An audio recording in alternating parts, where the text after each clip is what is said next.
Knox Merritt s'essuya les mains avec un chiffon usé. L'odeur d'huile de thym emplissait l'air matinal de son garage. Fairbridge, dans l'Oregon, s'étendait au-delà des portes-fenêtres de la ville, où bûcherons et mécaniciens gagnaient honnêtement leur vie et où les gens connaissaient leurs voisins. Il avait vécu ici toute sa vie. Il avait travaillé dans ces montagnes comme parachutiste pompier jusqu'à ce que son dos lui lâche, puis s'était installé dans la réparation de tronçonneuses et de générateurs. Un travail simple. Bon travail, Knox. Tu m'écoutes? La voix de Lorna le transperça de ses pensées comme une lame rouillée. Il se tourna vers sa femme, mariée depuis 17 ans. Elle se tenait dans l'embrasure de la porte entre le garage et leur maison, déjà habillée pour la réception qu'elle avait prévue. Son maquillage était impeccable. Ses vêtements étaient chers. Trop chers pour un salaire de mécanicien. Mais elle avait arrêté de s'en soucier depuis des années. Je t'écoute. Maman veut t'emmener Willa en randonnée aujourd'hui.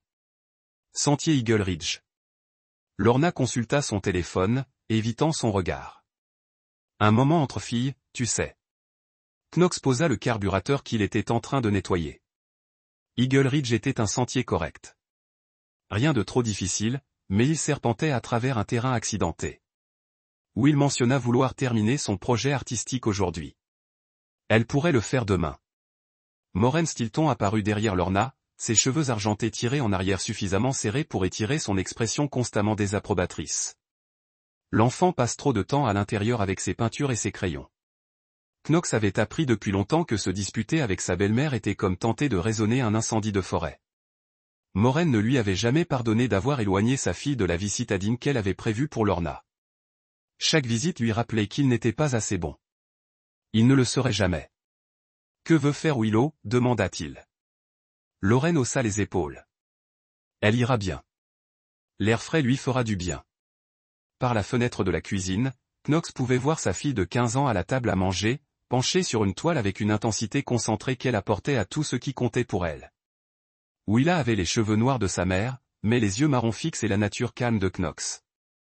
Elle était intelligente, réfléchie et artistique, d'une manière qui l'étonnait parfois. Will Knox appela. Viens une minute. Sa fille apparut dans l'embrasure de la porte, des taches de peinture sur les doigts. Oui, papa. Ta mère et ta grand-mère veulent t'emmener en randonnée.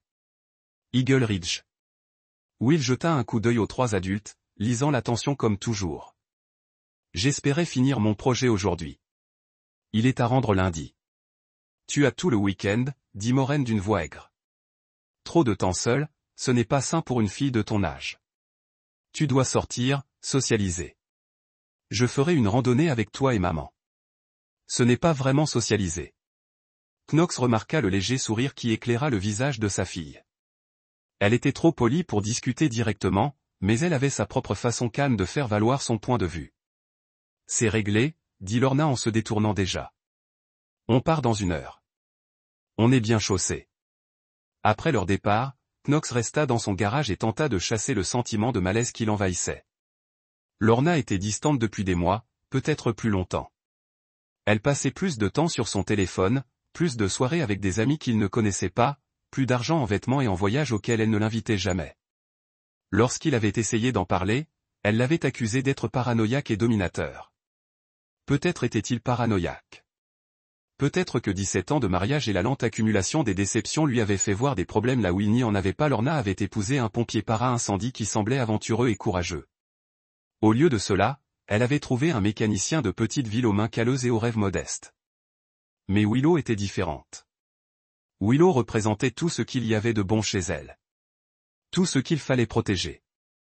Et l'envoyer en haut de cette montagne avec 2 femmes qui semblaient plus intéressées par leur téléphone et leur environnement ne lui plaisait pas. Knox prit son portable et fit défiler la liste jusqu'au numéro de Willa.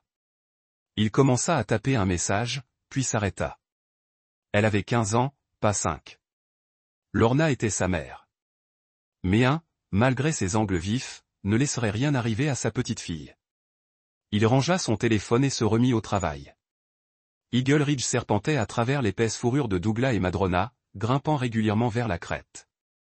Willa suivit sa mère et sa grand-mère sur les 3 sentiers, son sac à dos rebondissant à chaque pas.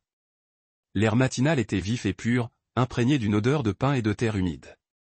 Combien de temps encore, demanda Lorna en consultant son téléphone pour la 3e fois en 10 minutes. 1,5 km jusqu'au point de vue, répondit Morène. Elle avançait avec la démarche déterminée de quelqu'un qui refuse de reconnaître ses 62 ans. Quand j'avais ton âge, Lorna, nous avons marché 16 km sans nous plaindre. Willa ignora leur conversation et se concentra sur la forêt qui l'entourait. La lumière filtrait à travers la canopée en rayons dorés, et quelque part devant elle, elle entendait le bruit de l'eau qui coule. Ce jeu d'ombre et de lumière ferait un beau tableau.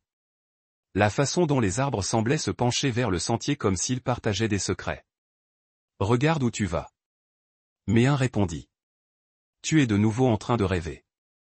Le sentier se rétrécissait en remontant une section abrupte, rocailleux et racines apparentes, rendant la marche périlleuse. Will posait chaque pas avec précaution, s'aidant de ses mains pour se caler contre le flanc de la colline.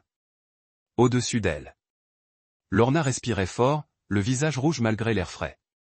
C'est ridicule, marmonna Lorna. Je ne vois pas pourquoi on ne pouvait pas simplement monter jusqu'à Lookout Point, parce que ce n'est pas de la randonnée, dit Morène. On se gare et on prend juste des selfies. Ils atteignirent une petite montée et le sentier déboucha sur une crête étroite. À droite, le sol descendait abruptement dans un ravin épais de ronces et de troncs d'arbres tombés. À gauche, une pente raide couverte de talis menait au sommet.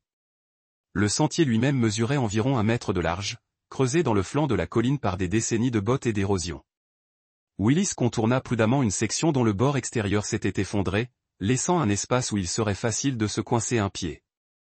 Elle observait le sol, concentrée sur le fait de ne pas se tordre la cheville, lorsqu'elle entendit son téléphone vibrer et un message. « Qui est-ce » demanda Morène en se retournant. Papa prenait des nouvelles. Will jeta un coup d'œil au message, « Amuse-toi bien, sois prudent, je t'aime », et sourit. Son père s'inquiétait de tout, mais dans le bon sens du terme. Une façon qui la protégeait plutôt que de suffoquer. Elle rangeait son téléphone dans sa poche lorsque son pied se prit dans quelque chose. Une racine, un rocher. Elle ne vit jamais quoi. Sa cheville se tordit violemment vers la gauche et elle bascula en avant, ses mains se levant pour se briser ou tomber, mais rien ne pouvait la retenir. Le bord du sentier s'effondra sous son poids et elle bascula de côté dans l'espace. Sa jambe gauche se tordit derrière elle dans sa chute. Le craquement fut fort et sec, comme une branche qui se brise. Willa heurta violemment le sol rocailleux. Sa jambe se plia à un angle qui lui fit un soubresaut d'estomac. La douleur jaillit de son tibia en vagues blanches et brûlantes qui lui brouillèrent la vue. Oh, halta-t-elle, puis hurla en essayant de bouger. Oh mon Dieu, il y a quelque chose qui ne va pas, Lorna dégringola la roche instable. Ses chaussures de randonnée de marque glissèrent sur les pierres. Willa, que s'est-il passé ? Ma jambe. Willow pleurait maintenant. Des larmes ruisselaient sur son visage tandis qu'elle regardait son tibia gauche. Il était mal plié. Certainement mal plié. Et quand elle essaya de le redresser, la douleur lui donna le vertige. Je crois qu'il est cassé. Ne dramatise pas, Morène appela du sentier en haut. Tu l'as probablement juste tordu. Lorna s'agenouilla près de sa fille, le visage blême. Elle attrapa la jambe de Willa, puis la retira. Ce n'est probablement qu'une entorse. Tu es jeune. Tu guéris vite. Maman, regarde-la. Will essaya de garder une voix calme, mais la panique montait dans sa poitrine. La douleur s'aggravait, au lieu de s'améliorer, et sa jambe était chaude et gonflée dans sa botte. Ce n'est pas normal. Lorna sortit son téléphone et fixa l'écran. Pas de réseau. Bien sûr, pas de réseau. Ils étaient au milieu de nulle part, sur un sentier de montagne. Il faut qu'on te ramène à la voiture. Je ne peux pas marcher. Will essaya de changer de position et cria de nouveau. Je ne peux pas m'appuyer dessus. Il va falloir que tu essaies, dit Morène en descendant du sentier. Elle regarda la jambe de Willa avec l'expression qu'elle utilisait pour les appareils électroménagers cassés, agacée et impatiente. Si tu peux pleurer, tu peux marcher. Grand-mère, je crois vraiment que je ne veux pas l'entendre. La voix de Morène était sèche. J'ai élevé 4 enfants et j'ai survécu à pire. Tu es juste secoué. Lorna consulta de nouveau son téléphone, le leva vers le ciel comme si ça pouvait aider. On ne peut appeler personne d'ici de toute façon. Le parking n'est qu'à 3 km. Maman, s'il te plaît. Willow suppliait maintenant. Quelque chose qu'elle n'avait jamais fait de sa vie. La douleur était si intense qu'elle n'arrivait plus à réfléchir clairement. Elle était incapable de formuler des arguments ou des explications. Quelque chose ne va vraiment pas. Rien ne va, sauf son attitude, dit Maureen. Elle attrapa Willa par les bras et l'arrêta net. Le mouvement envoya un éclair dans la jambe de Willa et elle hurla, la vision s'obscurcissant. Mets ton bras autour de mon épaule, dit Lorna. On va t'aider. La descente de la montagne fut les 2 heures les plus longues de la vie de Willa. Chaque pas était une angoisse. Chaque chemin, chaque rocher sur le sentier, une nouvelle torture. Elle essaya de sauter sur son pied droit, de ne pas appuyer sur sa jambe gauche, mais le sol accidenté l'en empêcha. Lorsqu'elles atteignirent le parking, elle sanglotait et était à peine consciente. Maureen conduisit, la mâchoire serrée. Nous étions assises sur le siège passager, à consulter son téléphone maintenant qu'ils avaient de nouveau du réseau, mais sans passer d'appel. On devrait aller à l'hôpital, chuchota Willow depuis la banquette arrière. Les os sont pour les urgences, a déclaré Maureen. Ce n'est qu'une entorse. De la glace et du repos. C'est tout ce qu'il te faut. Willow ferma les yeux et pensa à son père. Il saurait quoi faire. Il savait toujours quoi faire. Knox était en train de nettoyer ses outils lorsqu'il entendit la voiture dans l'allée. Trop tôt, pensa-t-il en jetant un coup d'œil à l'horloge. Il n'était parti que depuis 4 heures. Pas assez de temps pour une vraie randonnée et un déjeuner au sommet. Il sortit du garage et vit le SUV de Lorna garé de travers dans l'allée. Maureen sortit la première, le visage marqué par des rides d'irritation familière. Lorna émergea du côté passager, parcourant les pages de son téléphone comme si de rien n'était. Mais lorsque la portière arrière s'ouvrit et que Willa tenta de se lever, le monde de Knox bascula. Le visage de sa fille était gris de douleur, sa jambe gauche touchant à peine le sol. Elle essaya de faire un pas et faillit s'effondrer, se rattrapant contre la voiture avec un halètement qui le transperça comme une lame. Knox bougeait avant même qu'il ne s'en rende compte, parcourant la distance qui les séparait en 3 enjambées rapides. Quoi? Qu'est-ce qui s'est passé? Elle est tombée sur le sentier, dit Lorna sans lever les yeux de son téléphone. Elle s'est tordue la cheville. Elle dramatise. Knox s'agenouilla près de sa fille, ses mains douces examinant sa jambe, même à travers son pantalon de randonnée. Il pouvait voir le gonflement. Sa botte serrait la peau qui avait dépassé sa taille normale. Qu'est-ce que ça fait? Demanda-t-il doucement.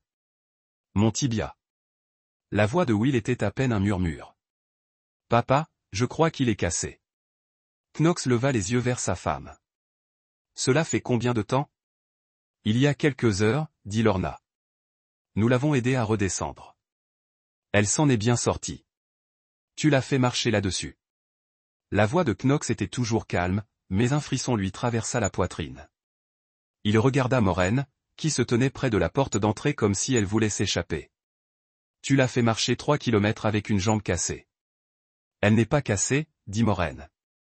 Les enfants exagèrent. Un peu de douleur n'a jamais tué personne. Knox souleva Willa aussi doucement qu'il le put, la portant vers son camion. Elle pesa rien. Il se sentait fragile comme un os d'oiseau dans ses bras. On va à l'hôpital. Knox, vraiment? Lorna dit, tu ne trouves pas que tu exagères? C'est probablement juste monter dans le camion ou pas, dit Knox sans se retourner. Mais on y va maintenant. Le trajet jusqu'à Fairbridge Général dura 30 minutes. On aurait dit 30 heures. Knox jetait des coups d'œil dans le rétroviseur à Willa, allongée sur la banquette arrière, la jambe surélevée sur un oreiller.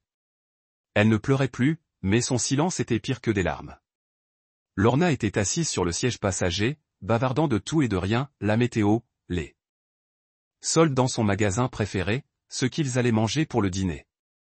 Knox se demandait si elle était sous le choc, si elle ne comprenait tout simplement pas ce qui s'était passé, ou si elle comprenait parfaitement et s'en fichait. La salle d'urgence était calme pour un samedi après-midi. Knox porta Willa par les portes automatiques pendant que Lorna garait le camion et, en quelques minutes, ils l'installèrent dans un fauteuil roulant. Puis, sur la table d'examen, le docteur Martinez était jeune, compétente et gentille. Elle demanda à Willa de décrire ce qui s'était passé, comment la blessure s'était produite, quelle était la douleur actuelle. Elle examina attentivement la jambe, son visage devenant plus sérieux à mesure qu'elle avançait. Ça a marché. Il nous faudra des radiographies, dit-elle finalement. Mais vu le gonflement et le mécanisme de la blessure, je crains une possible fracture. Knox tenait la main de sa fille en attendant le développement des clichés. Sa peau était froide et moite, son pouls trop rapide. Choquée, l'infirmière avait déclaré une réaction parfaitement normale au traumatisme et à la douleur. Lorsque le docteur Martinez revint avec les radiographies, son expression en dit long à Knox avant qu'elle ne parle. « C'est une fracture déplacée du tibia », dit-elle en fixant les clichés sur une table lumineuse. « Vous pouvez voir ici où l'os s'est désaligné. Une intervention chirurgicale sera nécessaire pour une réparation correcte. » Knox fixait l'image fantomatique de la jambe cassée de sa fille. L'os était fissuré net, les fragments étant séparés par ce qui semblait être des centimètres. Ce qui est inquiétant, poursuivit le docteur Martinez, c'est que marcher sur ce type de fracture peut causer des dommages supplémentaires. Le déplacement que nous observons suggère une force importante ou une contrainte répétée sur le frein. Qu'est-ce que cela signifie ? Demanda Knox. Cela signifie que si cela avait eu lieu après avoir été immédiatement immobilisé et maintenu en position non porteuse, on aurait pu envisager une simple réduction du plâtre. Maintenant, on envisage une intervention chirurgicale, des broches, et peut-être un temps de cicatrisation plus long. Knox sentit quelque chose se briser dans sa poitrine, quelque chose qui ne guérirait jamais correctement. Elle marcha 3 kilomètres avec ça. On la força à marcher 3 kilomètres. Le docteur Martinez regarda Knox puis Lorna, qui se tenait dans un coin, consultant son téléphone. « Je vois. Bon, il faudra l'hospitaliser demain matin. Le chirurgien orthopédiste voudra revoir les radiographies et discuter de l'intervention avec vous. » Cette nuit-là, Knox était assis à côté du lit d'hôpital de sa fille et la regardait dormir. Les analgésiques avaient enfin fait effet, mais même endormi, son visage était tendu, sa respiration superficielle. Toutes les quelques minutes, elle bougeait et se tortillait, son corps essayant de trouver une position qui ne lui fasse pas mal. Lorna était rentrée chercher des affaires et n'était pas revenue. Maureen était partie à son hôtel sans même aller à l'hôpital. Knox repensa à la randonnée, aux décisions prises sur cette montagne. Sa femme et sa mère avaient examiné la jambe cassée de sa fille et avaient décidé que cela ne valait ni leur temps ni leur dérangement. Elle l'avait forcée à marcher, l'avait fait souffrir, car reconnaître la gravité de sa blessure les aurait obligés à se comporter en adultes. Il sortit son téléphone et parcourut ses contacts jusqu'à trouver le numéro de Rick Clemens, un avocat. Il avait travaillé quelques années auparavant. Rick s'occupait notamment de droit de la famille. Knox n'avait jamais pensé avoir besoin de ce service en particulier, mais il n'appela pas ce soir-là. Mais il enregistra le numéro dans ses favoris. Et lorsqu'Willa remua et lui prit la main, il la serra fort et lui fit une promesse qu'elle ne pouvait pas entendre. Personne ne lui ferait plus jamais de mal comme ça. Knox attendit que Willow s'endorme avant de poser les questions qui lui brûlaient la poitrine toute la journée. Il garda une voix basse, décontractée, comme s'il discutait de ses devoirs plutôt que de quelque chose qui allait tout changer. « Pouvez-vous me dire exactement ce qui s'est passé sur le sentier ?» Willis se tortilla contre ses oreillers, la jambe immobilisée dans une attelle temporaire en attendant l'opération. « J'ai trébuché, je me suis coincé le pied dans quelque chose et je suis tombé dans ce trou où le sentier avait été emporté. Et là, j'ai tout de suite su que quelque chose n'allait pas. À la sensation, à l'aspect. » Elle est restée silencieuse un instant, les yeux fixés au plafond. J'ai demandé à maman d'appeler à l'aide, mais elle m'a répondu qu'il n'y avait pas de réseau. Knox a hoché la tête. Il avait parcouru ce sentier des dizaines de fois. La couverture cellulaire était irrégulière en montagne, mais il y avait généralement des zones de réseau, surtout sur les crêtes. Ont-ils essayé de m'appeler quand il est revenu au parking? Willow le regardait de ses yeux marron fixes qui voyaient trop loin. Non. Maman avait du réseau et vérifiait ses messages, mais elle n'a appelé personne. Grand-mère disait que les hôpitaux étaient réservés aux urgences. Knox sentit sa mâchoire se serrer. Que disent-ils d'autre? Grand-mère disait que si je pouvais pleurer, je pourrais marcher. Elle disait que j'exagérais. La voix de Will était faible maintenant, plus jeune que ses 15 ans. Maman n'arrêtait pas de consulter son téléphone. Même quand je pleurais, elle n'arrêtait pas de consulter son téléphone. Knox tendit la main vers sa fille. Ses doigts étaient froids, encore légèrement tremblants à cause du choc et des analgésiques. Je suis désolé.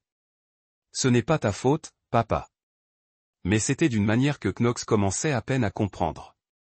Il savait que Lorna changeait, devenant chaque année plus dure et plus égoïste. Il avait vu comment elle considérait leur vie comme une peine de prison, comment elle parlait de leurs amis comme s'ils étaient inférieurs à elle. Mais il avait cru que Willow serait toujours à l'abri de ce mépris, mais il avait eu tort. Ce soir-là, après que Willow se fut endormie, Knox rentra chez lui dans une maison vide. La voiture de Lorna n'était pas dans l'allée, et un mot sur le comptoir de la cuisine indiquait qu'elle était allée réconforter sa mère, bouleversée par l'accident. Knox, debout dans sa cuisine, sentit le dernier morceau de son mariage s'effondrer. Il prépara du café et s'assit devant l'ordinateur portable de Lorna. Elle n'avait jamais fait attention au mot de passe, utilisait le même pour tout. La date du mariage suivie de son année de naissance. Sentimentale, elle l'avait appelé quand il lui avait suggéré de changer. Maintenant, il lui était reconnaissant de son insouciance. Knox n'était pas un expert en informatique, mais 17 ans de vie commune vous ont appris ses habitudes. Lorna sauvegardait tout sur le cloud, enregistrait chaque photo et chaque document comme si elle construisait un monument numérique de sa vie. Il avait trouvé ce qu'il cherchait dans ses emails. Le premier message de Declan Holt datait d'il y a 3 mois. Un message informel et professionnel concernant une annonce immobilière. Mais dès le deuxième échange, le ton avait changé. Plus chaleureux, plus personnel. J'ai passé un excellent moment autour d'un café hier. Tu es facile à aborder. Merci de ton écoute. Knox ne comprend pas vraiment ce qui m'importe. J'ai hâte de te revoir. Knox a parcouru des mois de messages, regardant son mariage se disloquer en temps réel. Des déjeuners dont on ne parlait pas à la maison. Des courses de l'après-midi qui duraient des heures. Des plaintes sur leur vie, leur maison, leur mariage qui devenait plus vive et plus amer à chaque échange. Les pires. Il y avait des choses sur Willa, sur le fait qu'elle ressemblait tellement à son père. Calme, ennuyeuse. J'ai peur qu'elle ne devienne jamais rien. Parfois, je me demande à quoi aurait ressemblé ma vie si je n'étais pas tombée enceinte si jeune. Knox a tout imprimé. Chaque email, chaque SMS synchronisé sur son ordinateur portable. Les horodatages racontaient une histoire qui aurait de l'importance au tribunal si cela arrivait. Et après aujourd'hui, Knox commençait à croire que ce serait le cas. Il a aussi trouvé des photos. Des selfies de restaurants dont il n'avait jamais entendu parler, des photos de chambres d'hôtel, des images qui montraient clairement que la relation de Laura avec Declan Holt avait dépassé le stade de la conversation amicale. Les reçus Airbnb étaient dans son historique de navigation. Des escapades de week-end pendant que Knox pensait rendre visite à des amis. Des escapades romantiques financées par l'argent de leur conjoint, argent qui aurait dû servir à financer les études de Will ou à rembourser leur maison. Knox a aussi imprimé ça. QAB. Quand il a eu fini, il avait une pile de documents de 7,5 cm d'épaisseur. Preuve d'infidélité, de tromperie financière et d'abandon émotionnel. Mais le plus important n'était pas ce que Lorna lui avait fait. Ce qui comptait, c'était ce qu'elle avait fait à Willa. Ce qu'elle continuerait à faire s'il la laissait faire. Rick Clemens avait l'air d'un avocat, costume coûteux, cheveux argentés, le genre de poignée de main qui conclut des affaires et met fin à des mariages. Son bureau surplombait le centre-ville de Fairbridge depuis le 3e étage de l'ancienne banque et, par les fenêtres, Knox pouvait voir les montagnes où sa fille avait été blessée. J'ai examiné le dossier médical que vous m'avez fourni, dit Rick en mettant de côté le dossier médical. Le docteur Martinez a documenté avec minutie l'étendue de la blessure et les facteurs contributifs. Knox acquiesça. L'opération s'était bien passée, mais Willow allait devoir porter un plâtre pendant 8 semaines, puis suivre une rééducation pendant des mois. Le chirurgien orthopédiste avait été clair sur les conséquences à long terme. C'était le genre de blessure qui pouvait causer des problèmes pendant des années. La question est, que voulez-vous accomplir ici, poursuivit Rick. Si vous demandez la garde exclusive, nous devons constituer un dossier démontrant un comportement de négligence ou de mise en danger. Elle a fait marcher notre fille. 3 kilomètres avec une jambe cassée. Knox a dit, de combien de modèles supplémentaires avez-vous besoin?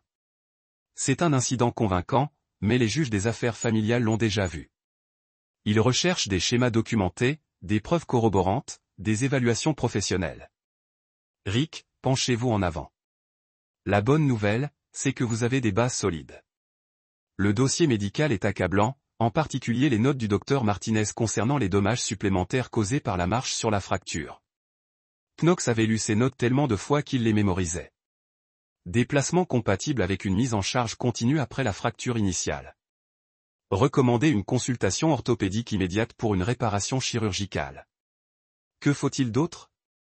Une évaluation psychologique serait utile. Quelqu'un qui puisse évaluer l'état émotionnel de Willa. Documenter tout traumatisme lié à l'incident. Il y a aussi des considérations pratiques. Qui a été le principal aidant? Qui gère les questions scolaires, les rendez-vous médicaux, ce genre de choses. Knox repensa aux 5 dernières années de la vie de Willa. C'est lui qui l'avait emmené chez le médecin, qui l'avait aidé à faire ses devoirs, qui avait assisté aux réunions parents-professeurs. Lorna était physiquement présente mais émotionnellement absente, plus intéressée par son téléphone que par les réussites ou les difficultés de sa fille. Je peux documenter tout cela, dit-il. Bien. L'autre élément à prendre en compte est l'aptitude de votre femme à être parent. L'infidélité seule ne suffira pas.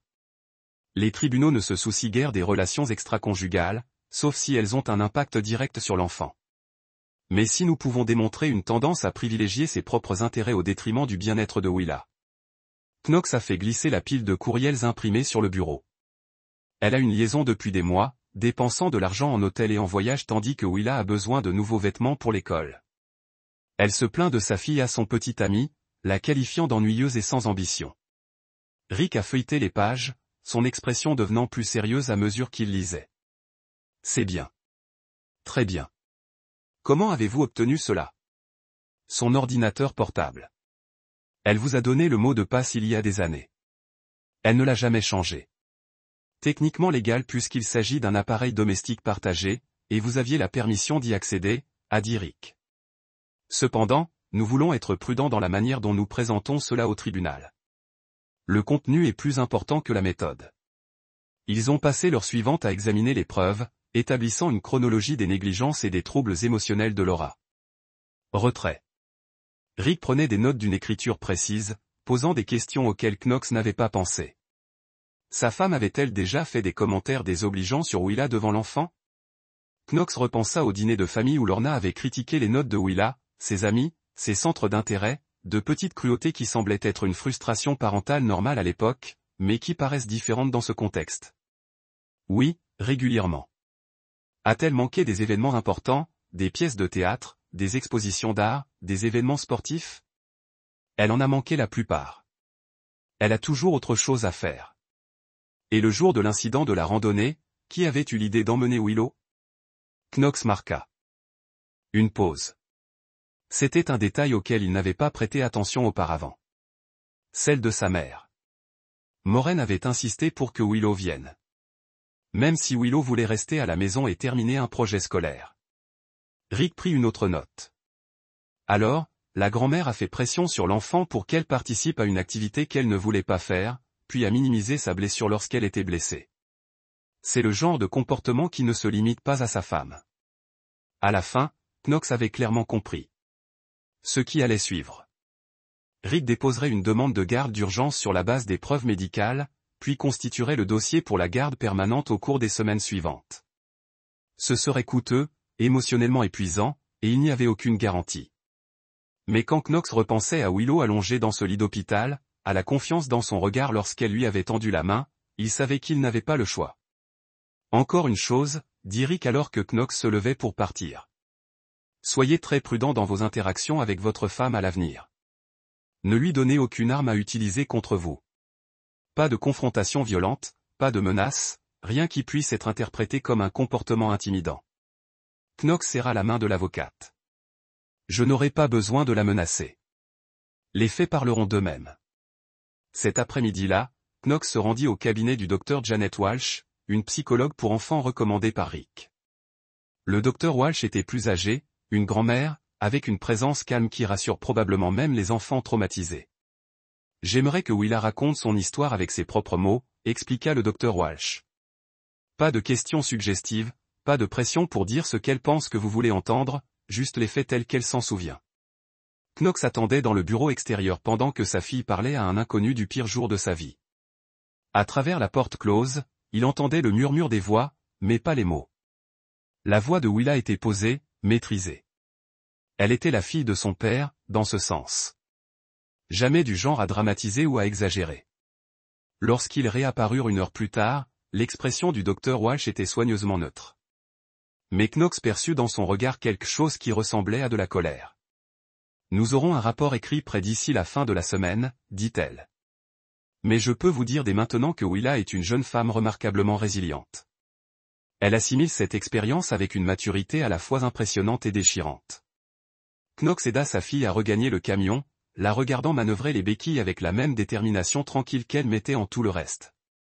Elle ne demanda pas ce qui allait se passer ensuite, n'exigea ni explication ni promesse. Elle lui fit confiance pour gérer la situation. Cette confiance était la chose la plus précieuse au monde pour Knox, et il ne laisserait personne la briser à nouveau. Lorna annonça ses plans au petit déjeuner, parlant à son téléphone au lieu de regarder Knox ou Willa. « Je vais rendre visite à ma cousine à Eugène ce week-end. » Sortie entre filles. « J'ai besoin de décompresser après tout ce qui s'est passé. » Knox servit du café et garda une expression neutre. « Quand pars-tu ? » ?»« Jeudi matin, dimanche soir. » Elle leva enfin les yeux, son regard glissant du plâtre de Willa pour croiser le sien. « Ça ira, non ? Je sais que tu es doué pour les tâches ménagères. » Willow émit un petit son qui pouvait être de l'amusement ou du dégoût. Knox tendit la main et lui serra l'épaule. « On se débrouillera, dit-il. » Après que Lorna fut partie pour son cours de yoga du matin, Knox s'assit avec sa fille à la table de la cuisine. La lumière matinale filtrait à travers les fenêtres, illuminant le matériel artistique éparpillé sur la surface. Willa travaillait sur une nouvelle œuvre, un paysage de montagne, visible depuis leur jardin, tout en ton terreux et ombre douce. « Il faut que je te dise quelque chose, dit Knox. Certaines choses vont changer ici. » Willis posa son pinceau et le regarda avec ce regard fixe qui lui rappelait pourquoi il était tombé amoureux de sa mère 17 ans plus tôt. « Tu divorces. » Ce n'était pas une question. Knox n'aurait pas dû être surpris que Willis voie tout, comprenne plus que la plupart des adultes ne le pensaient. « Oui, et je vais demander la garde exclusive. » Willow resta silencieuse un long moment, ses doigts faisant tourner distraitement le pinceau entre ses mains. À cause de ce qui s'est passé sur la montagne, c'est en partie dû, mais pas tout. Knox avait bien réfléchi à ce qu'il allait lui dire. Elle avait 15 ans, assez âgée pour comprendre des situations complexes, mais assez jeune pour être affectée par trop d'informations d'adultes. Il avait opté pour la vérité, mais pas toute. Ta mère et moi nous éloignons depuis longtemps. Elle veut une vie différente de celle-ci, et c'est son choix. Mais tu es ma priorité. Tu l'as toujours été. Et maman ? La reverrai-je encore ? Knox ressentit une oppression familière dans sa poitrine. C'était le plus dur, ne pas monter sa fille contre sa mère, même si Lorna avait mérité toutes ces paroles cruelles. Ce sera au tribunal d'en décider. Mais quoi qu'il arrive, je veillerai à ce que tu sois en sécurité et que tu sois bien soigné. Will hocha la tête, son attention reportant son attention sur son tableau. Bien. Cet après-midi-là, Knox visita leur maison comme s'il la voyait pour la première fois. 17 ans de mariage, 15 ans d'éducation d'un enfant. Et qu'avait-il à montrer en retour ? Une maison modeste dans une petite ville, une entreprise prospère mais sans prestige, une fille qui représente tout le bien dans sa vie. Lorna considérait tout cela comme un échec. Knox commençait à comprendre que c'était en fait une victoire qu'il est passé le jeudi matin à la banque à créer un fonds fiduciaire au nom de Willa. L'argent provenait des bénéfices de son compte professionnel, généré par 15 ans de réparation de tronçonneuses et de générateurs. De l'argent qu'il avait économisé pour l'avenir de sa fille. C'était parfaitement légal, tout à fait son droit, et totalement hors de portée de Lorna.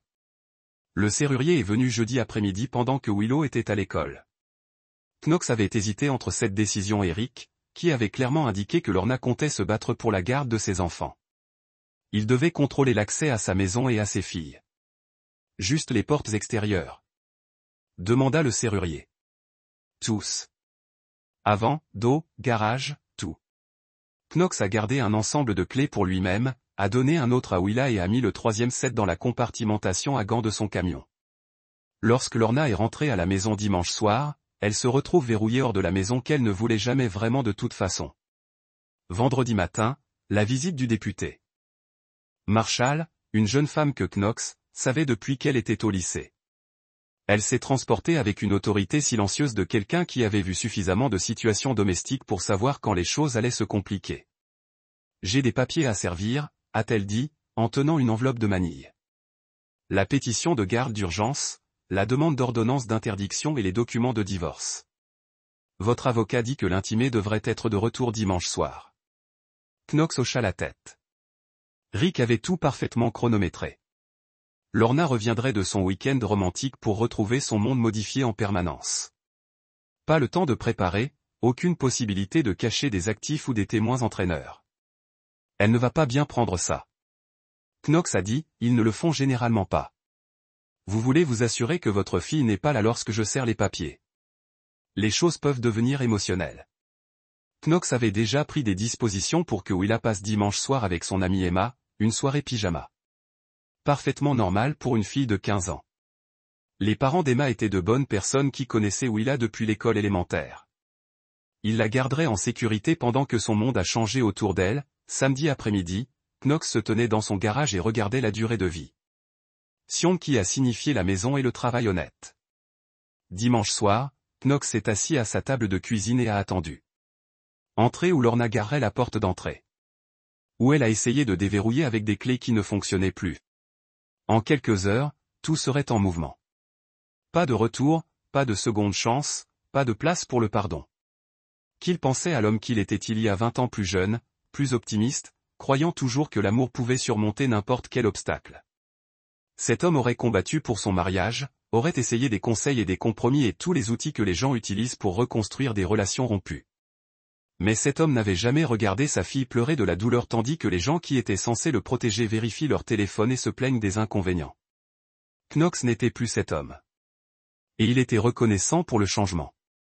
Knox a entendu la voiture dans l'allée à 21h47. Il était assis à sa table de cuisine pendant 2 heures à boire du café qui était devenu froid et à regarder l'horloge comme s'il avait des réponses aux questions qu'il avait peur de poser. À travers la fenêtre, il a vu le parc SUV de Lorraine à son angle tordu habituel. L'a vu recueillir des sacs sur le siège arrière avec les mouvements sans hâte de quelqu'un qui pensait elle rentrait à la maison. Il est resté assis lorsqu'elle a essayé la porte d'entrée. Est resté assise lorsque la clé n'a pas fonctionné lorsqu'elle l'a réessayé avec plus de force. Le bruit de ses pas tournant vers la porte arrière. Le hochet d'une autre clé inutile. Le coup pointu qui a suivi. Knox. Knox. Quel est le problème avec les serrures? Knox se dirigea vers la porte arrière mais ne l'ouvrait pas. À travers le verre, il pouvait voir le visage de sa femme confus, irrité, mais pas encore peur. Elle avait l'air bronzée et détendue. Ses cheveux plus courts que lorsqu'elle était partie, coiffés d'une manière qui a probablement coûté plus cher que le paiement de son camion. Les serrures ont été changées, a-t-il dit par la porte. Quoi? Pourquoi? La voix de Lorna se leva avec le premier bord de la panique. Knox, ouvre la porte. Je vis ici. Plus maintenant. Knox est retourné à la table de la cuisine et s'est assis. Il pouvait entendre Lorna se déplacer dans la maison, essayer des fenêtres, faire des poignées de porte. Rends, Lorna, répondez-vous. Lorna se précipita vers la voiture de patrouille, son soulagement visible même dans l'obscurité. Vous êtes ici. Mon mari a perdu la tête. Il m'a enfermé de ma propre maison. La voix du député Marshall était calme, professionnelle. Madame Merritt, je suis adjoint Marshall avec le bureau du shérif du comté. J'ai quelques papiers à servir. Ouvre la porte d'entrée et est monté sur son porche. L'air nocturne était frais, touché par l'odeur de la pluie qui pourrait arriver avant le matin.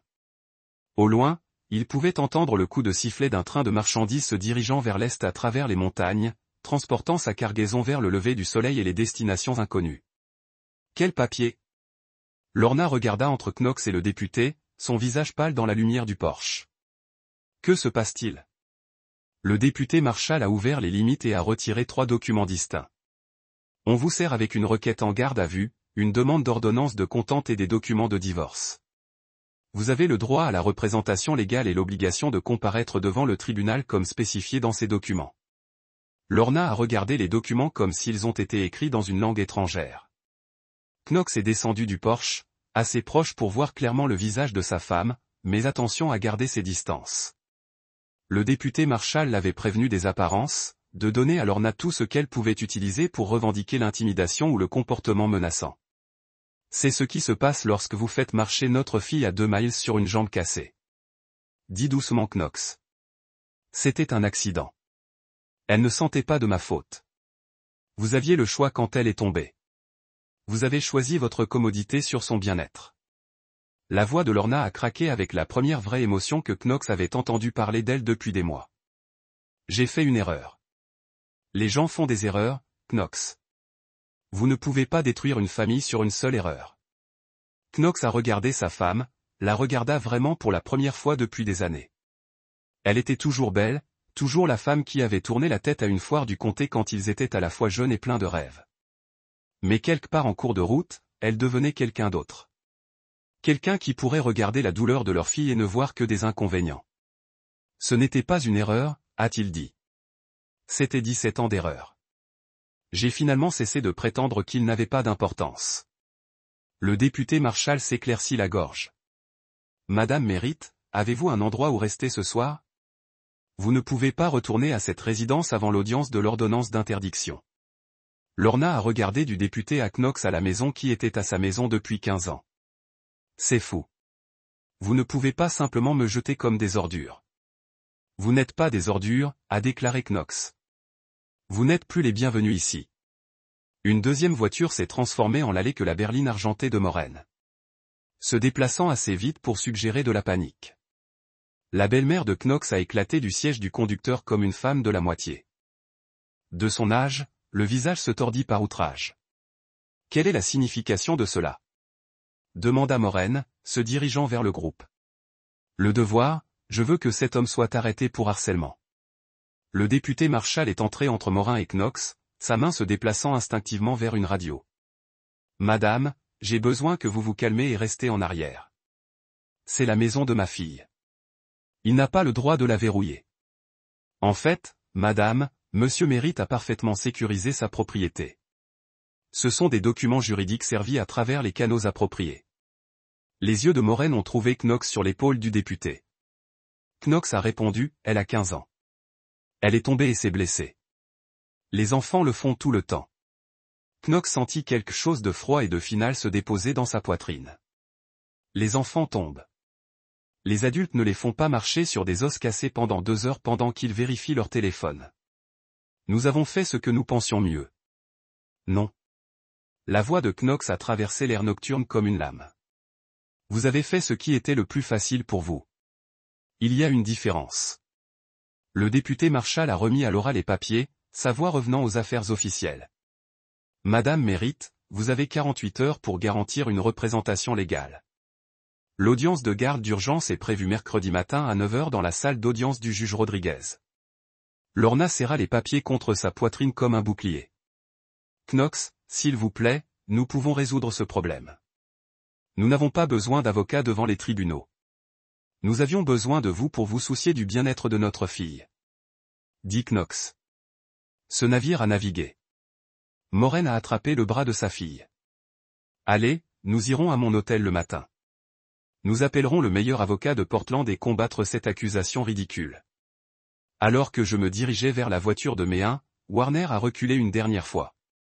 Dans la lumière du Porsche, Knox pouvait voir des larmes sur son visage, la première émotion authentique qu'il avait vue d'elle depuis la blessure de Willa.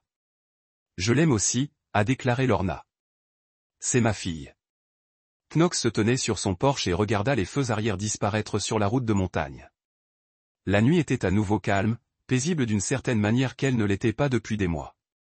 À travers la fenêtre de la cuisine, il pouvait voir les fournitures d'art de Willa toujours dispersées sur la table, attendant son retour demain matin. L'amour ne suffit pas, dit-il dans l'obscurité vide. Ça ne l'a jamais été. La salle d'audience du juge Rodriguez sentait le vieux bois et la déception.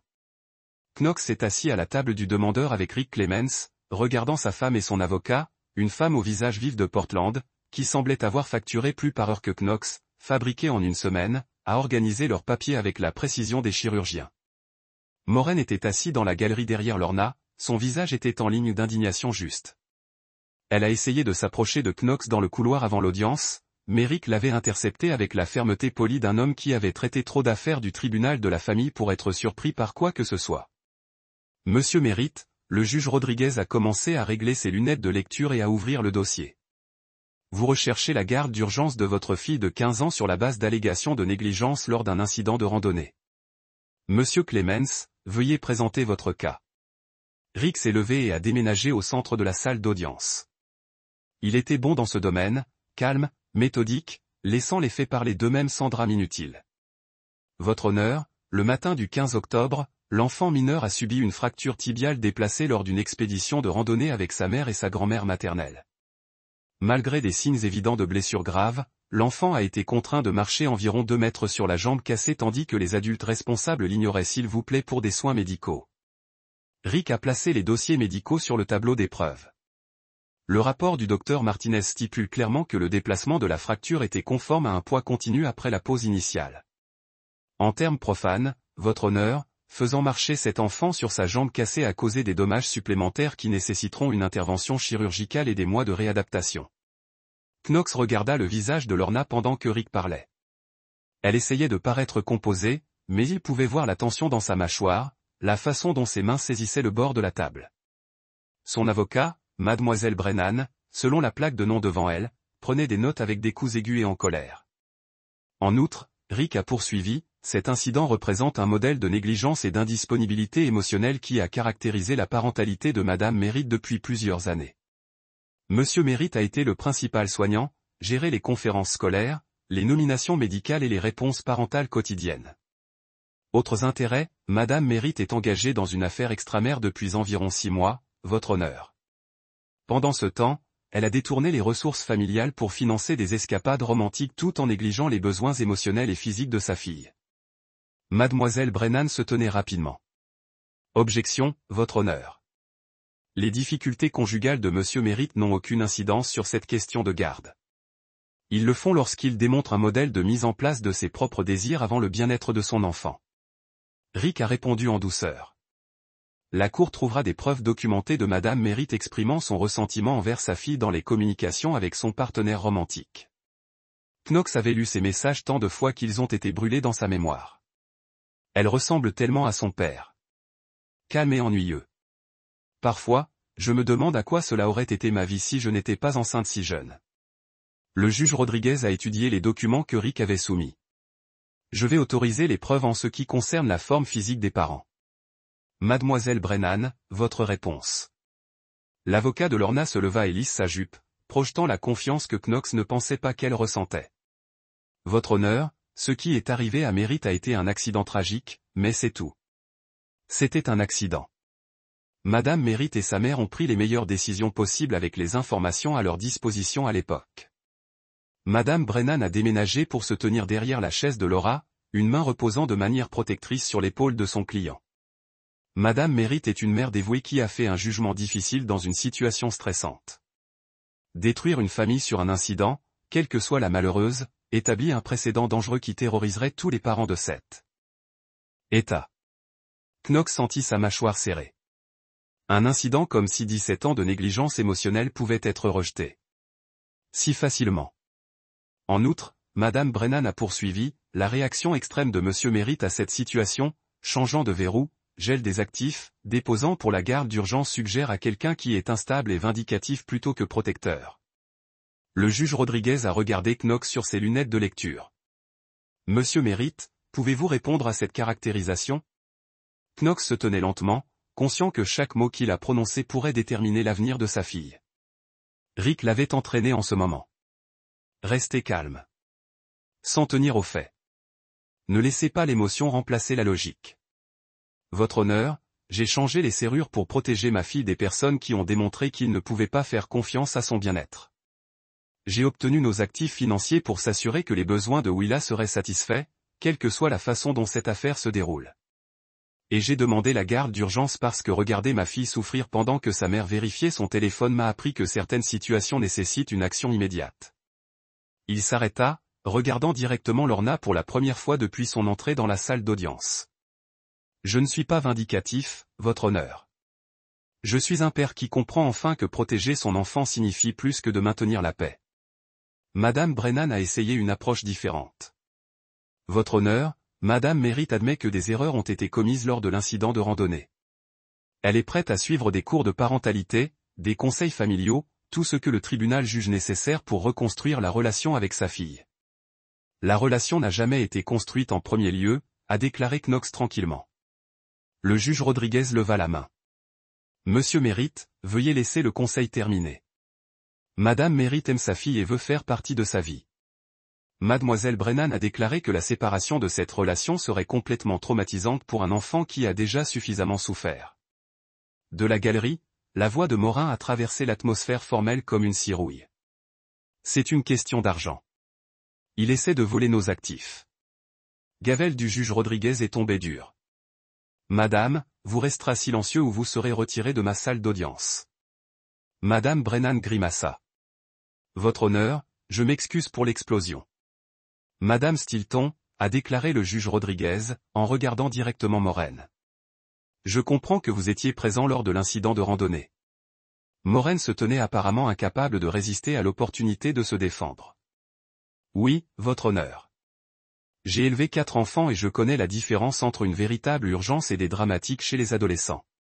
Cette fille était parfaitement capable de marcher. Knox a regardé l'expression du juge Rodriguez changer. La neutralité judiciaire a glissé juste assez pour révéler la mère sous une femme qui avait probablement réconforté ses propres enfants à travers des genoux grattés et des os cassés. Madame Stilton, vous dites à ce tribunal que vous croyez qu'un enfant avec une fracture tibiale déplacée était dramatique. Les enfants exagèrent la douleur pour attirer l'attention. C'est parfaitement normal.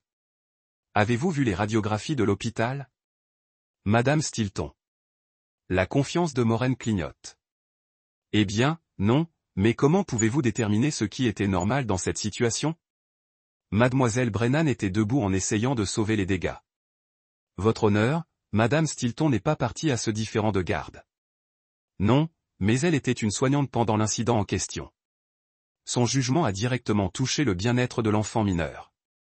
La voix du juge Rodriguez était glacée et son témoignage suggère un manque d'empathie troublant pour un enfant en détresse authentique. Knox sentit la marée se retourner en sa faveur, mais il a gardé son expression neutre. Dans le tribunal de la famille, tout pourrait changer avec un seul faux pas. Le juge Rodriguez a examiné les preuves de plus une fois de plus avant de rendre sa décision. Sur la base de la documentation médicale, des déclarations des témoins et du modèle de comportement présenté à cette cour, j'accorde la garde temporaire à Monsieur Merritt. Madame Merritt sera autorisée aux visites supervisées en attendant une évaluation complète de la garde. Le calme de Lorna a finalement craqué.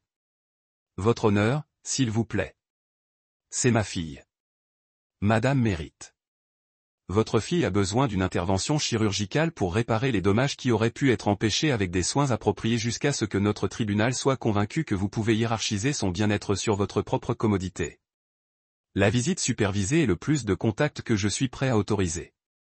Le juge Rodriguez s'est tourné vers Knox. Monsieur Merritt, je commande également une étude à domicile et une évaluation psychologique pour toutes les parties. Cette ordonnance temporaire ne garantit pas la garde permanente qui dépendra des résultats de l'enquête complète. Knox hocha la tête. Je comprends votre honneur, Madame Stilton. Le juge Rodriguez a poursuivi, vous êtes interdit de tout contact avec un enfant mineur en attendant un examen plus approfondi. Votre jugement lors de l'incident de randonnée, et votre témoignage vous suggèrent aujourd'hui de poser un risque pour le bien-être émotionnel et physique de l'enfant. Moren a tiré sur ses pieds. Je ne peux pas faire ça. Je suis sa grand-mère. Je peux et je le ferai. Balef, veuillez escorter Madame Stilton de la salle d'audience. Alors que le Balef se dirigeait vers la galerie, le sang-froid de Moren a complètement brisé le cerveau. Lorna s'est assistée à la table de la défenderesse, des larmes coulant sur son visage. La porte de Knox est arrivée à 8h un samedi matin, 2 semaines après l'audience de garde. Knox l'a ouvert pour trouver un homme qu'il n'avait jamais vu auparavant, grand, bien habillé, avec le genre de look désespéré que Knox avait appris à reconnaître dans son propre miroir pendant les pires jours de son mariage. Êtes-vous Knox, Merritt? Knox hocha la tête, gardant la porte partiellement fermée. Willow dormait encore à l'étage, ses béquilles se penchant contre le mur près de son lit. Elle avait passé de bons jours ces derniers temps, souriant plus, travaillant sur son article. Revenant lentement à la fille qu'elle avait été avant que la montagne ne change tout. Je suis James Hall. Je pense que nous devons parler. Le nom a frappé Knox comme un coup de poing. Nom de 2 clans. Knox a ouvert la porte plus large et est monté sur le porche, le fermant derrière lui. Quoi qu'il en soit, Willa n'avait pas besoin de l'entendre. À propos de quoi? James Holt avait l'air de ne pas avoir dormi depuis des jours. Ses yeux étaient rouges. Ses vêtements ont ridé malgré leurs dépenses évidentes. À propos de ma femme. À propos de ce que votre femme et mon frère ont fait à nos familles. Knox sentit quelque chose de froid s'installer dans son estomac. Votre frère? Declan. Il couche avec votre femme depuis des mois tout en faisant semblant de m'aider à trouver une maison pour ma famille. James a sorti son téléphone et a montré à Knox une photo, une femme et deux jeunes enfants à ce qui ressemblait à un terrain de jeu d'école. Jennifer a trouvé les reçus de l'hôtel, les frais de carte de crédit. Notre avocat dit que Declan a utilisé de l'argent familial pour financer son affaire. Knox a étudié le visage de l'homme, voyant sa propre douleur se refléter là. Comment avez-vous découvert moi? Quelqu'un a envoyé à ma femme des copies de courriel entre votre femme et mon frère. Package anonyme. Aucune adresse de retour. Jennifer a embauché un enquêteur privé et il a retrouvé vos documents judiciaires. James rit amèrement. Nous avons demandé le divorce hier. Declan va perdre la garde de ses enfants. Knox a pensé au courriel qu'il avait imprimé, aux preuves qui avaient assuré la sécurité de sa fille. Il avait envoyé des copies à Rick Clemens et au tribunal, mais il n'avait rien envoyé à personne nommée Jennifer Hall. Je n'ai rien envoyé à ta femme, a déclaré Knox. Moi savoir. Je pense que ta belle-mère l'a fait. Knox regarda James Holt. Moraine. Le cachet de la poste était de l'hôtel où elle séjourne. Je suppose qu'elle a décidé de brûler tous ceux qui ont menacé la réputation de sa famille. James secoua la tête. L'ironie est qu'elle pensait probablement qu'elle protégeait votre femme. Au lieu de cela, elle s'est assurée que Declan perdrait tout aussi. Knox a presque souri. Le besoin de contrôle de Moraine s'était enfin retourné contre lui de façon spectaculaire. Sa tentative de gérer la situation avait exposé le mariage de Declan au même examen qui avait détruit celui de Knox. Je suis désolé pour vos enfants, a déclaré Knox. Ne soyez pas. Ils sont mieux sans lui. Tout comme votre fille est mieux sans. James s'est déroulé, réalisant apparemment que la critique de la femme de Knox n'était pas diplomatique. Sans sa mère, Knox a terminé, vous pouvez le dire. C'est vrai. Il se tenait dans un silence confortable pendant un moment. Deux hommes qui avaient été trahis par des personnes en qui ils avaient confiance, qui ont découvert que la protection de leurs enfants signifiait plus que de préserver leur mariage. Que se passe-t-il maintenant? Demanda James. Knox regarda les montagnes qui entouraient Fairbridge. La forêt où il avait appris à être un homme, où sa fille apprenait à être forte. Maintenant, nous reconstruisons sans eux. 3 mois plus tard, Knox se tenait dans le parking de l'école secondaire Fairbridge, regardant Willow se diriger vers lui sans béquille pour la première fois depuis l'accident. Son moule était à peine perceptible, disparaîtrait probablement complètement avec le temps et la physiothérapie. Mais la confiance dans sa foulée savait quelque chose qui avait grandi pendant les semaines où elle avait appris que son père se battrait pour elle. Comment était le salon de l'art? Demanda Knox alors qu'elle montait dans son camion. Bon. Madame Peterson pense que je devrais postuler au programme d'été à l'Art Institute de Portland. Va boucler sa ceinture de sécurité et le regarda avec ses yeux bruns réguliers. C'est cher, cependant. Knox a commencé le camion et s'est retiré du parking. Permettez-moi de m'inquiéter de cher. Vous vous inquiétez d'être incroyable. Ils ont traversé le centre-ville de Fairbridge dans un silence confortable. Passé la quincaillerie où Knox a acheté des fournitures pour son entreprise. Past the dîner où lui et Willa avaient commencé à prendre le petit déjeuner tous les samedis matins. Une vie de petite ville. Des plaisirs simples. D'une certaine manière, elle a continué à trouver de nouvelles façons de le contacter, de nouveaux téléphones ou des adresses e-mail qui n'étaient pas couvertes par l'ordre de retenue que nous devrions parler pour Will. Reconnu du tout. C'est le sentier où je me suis blessé. Knox sentit ses mains se resserrer sur le volant. Comment vous sentez-vous pour peindre cela? Willow était silencieux pendant un moment, considérant sa réponse par une attention qui lui a rappelé pourquoi il était tombé amoureux d'elle avant même sa naissance. Comme si j'avais survécu à quelque chose, a-t-elle dit enfin. Comme si j'étais plus fort que je ne le pensais. Knox s'est arrêté dans leur allée, devant la boîte aux lettres qu'il avait repeinte le week-end dernier, devant les parterres de fleurs que Will l'avait aidé à planter. À la maison. Vraie maison. Pas la prétention qu'ils avaient maintenue pendant des années tandis que son mariage est décédé lentement. Puis-je voir la peinture, il a demandé. Willis sourit le premier sourire complètement sans gardien qu'il avait vu d'elle depuis avant la montagne. Il est suspendu dans ma chambre. Je pensais que vous voudrez peut-être le voir. Cette nuit-là, Knox se tenait dans la porte de sa fille et regarda la toile qu'elle avait montée sur son chevalet. Le sentier était là, enroulant à travers des arbres sombres vers une clairière brillante. Mais le ciel au-dessus était clair bleu, touché de nuages qui ressemblaient à des promesses au lieu de menaces. C'est beau, a-t-il dit. Le sentier n'est plus effrayant, a déclaré Willis, se retournant déjà à ses devoirs. C'est juste un endroit où quelque chose de mal s'est produit. Mais je ne suis plus là. Knox embrassa le haut de la tête de sa fille et éteint sa lumière.